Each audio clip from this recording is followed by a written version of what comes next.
Good morning. It's early, usually when I work. So I'm doing this just a short, just kind of quick notes on this Motobilt um, Tomahawk frame chop bumper. I like the bumper. I got it because it was a little bit different, and because I like how it kind of decreases your approach angle. The welds look good on the bumper. It looks solid. Um, Roughly, I think I paid after taxes and everything. I want to say it was close to $700, which is kind of steep, but I think the bumper's worth it, with the exception of a couple of things, uh, which I've never had any Motorbelt um, things before, but I hear good things about the company. Um, there are some things that are kind of surprising from what I've heard from the company. And I just want to go over those. Real quickly, over looking at the bumper, these holes here are where a JK anti-sway bar mounts. These holes here are actually inside the frame, and that's where a JLJT sway bar mounts. Now, so I've actually gone through and I've already done the frame chop on the Gladiator that I'm putting this on. And mine's a little bit different because I have an Anti-Rock sway bar. It does actually work fine with the Anti-Rock. It looks like it works fine. I've not put it completely on yet. But it's just so that you know, and some of these things, they're things that I didn't know or didn't find prior to, and they're not in the instructions. So that's why I'm making the video. And they're pretty much specific for putting it on this vehicle.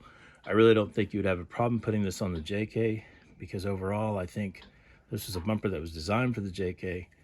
And then once the JLs came out, when they test fitted it, they thought, well, okay, we can make this for the JL just by drilling a few holes. And I don't really totally go along with that, and I'll show you why. Part of the process of installing this is putting the bumper on, pulling it off, putting it on, pulling it off, like 3 times. The first time you put it on, you test fit it. Mine is extremely tight, to the point where I actually had to spray WD-40 down the second time I put it on, because I was afraid that I wasn't going to be able to get it off. It was really tight. So, and it took a lot of pounding with a dead blow hammer to get it off. The WD-40 helped. So one of the things that you have to do is, once you do the frame chop, you put the bumper on, you're supposed to put your sway bar on and make sure that, or for this is for the JLJT only, and make sure that the sway bar actually, the clearance and everything works for the bumper placement. So here's an issue that I have with that. These are what the instructions say. What if it didn't? At this point, I've cut the front frame off of my truck, and damn, So anyway, that just kind of I thought was funny.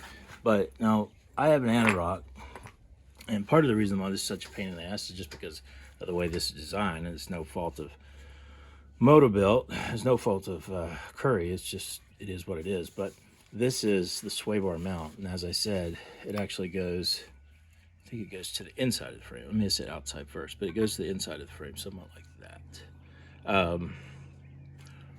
So in order to get this off, you can see the sway bar, anti-sway bar, normally runs right through there, across the top of that hole. So I have to take that bar completely out, put that bolt, or to access that bolt. Now to mount this, which I held it up, and I think that's fine. It looks like it's going to clear fine, no problems. But part of the instructions say to actually put this sway bar back on, make sure that it's going to work, that there's no clearance issues before you drill holes. Well, I think holes at this point is a minute point, but anyway. So that's one thing just to be aware of. Secondly, this wasn't in the instructions at all, but I found several videos on it. Now, I don't know, I didn't call Motobilt, but from the videos, and maybe I should call them, but from the videos, it says that this line here has two mounts. These actually have to come off. And I'm actually thinking about notching my bumper so that I can try to get these back on, but honestly, I don't know if I'll be able to access them. This thing fits so tight, maybe from underneath. But it just says to leave these off. Now, I'm wondering what the hell this is gonna do, flopping around inside the bumper, if anybody's running any problems with that. I'm a little bit uneasy about it. Anyway, and to be honest, I don't really know what the hell this is at this point. But, so that's one thing just to be aware of. Secondly, the sway bar mounts for the JL, the ones that you cut off, the bolts that run through there into the mount is actually threaded. So there are no nuts on the other side of it. Well, as you can see, the bumper is not threaded. And I kind of probably understand why they do that, maybe to give you a little room to pull this thing forward and back. But they could, I don't know, maybe, so I had to go buy some nuts. And by the way, they are M10-1.50.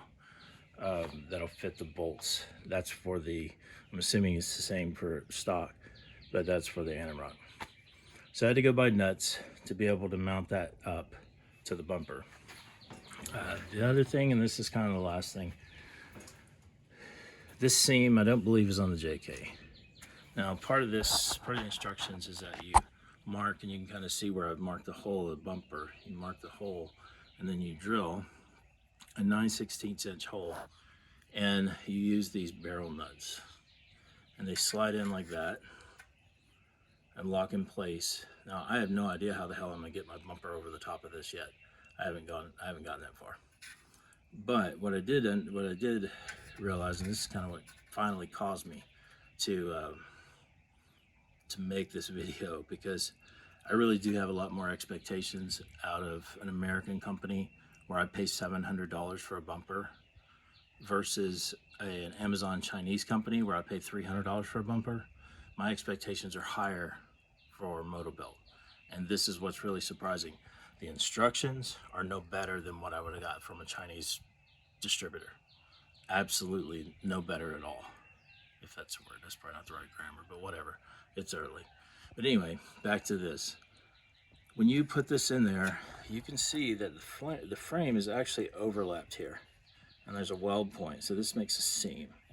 So when you put this in there, what it does is it kind of kicks this, I guess, line, the trajectory of the bolt, kind of kicks it at an angle.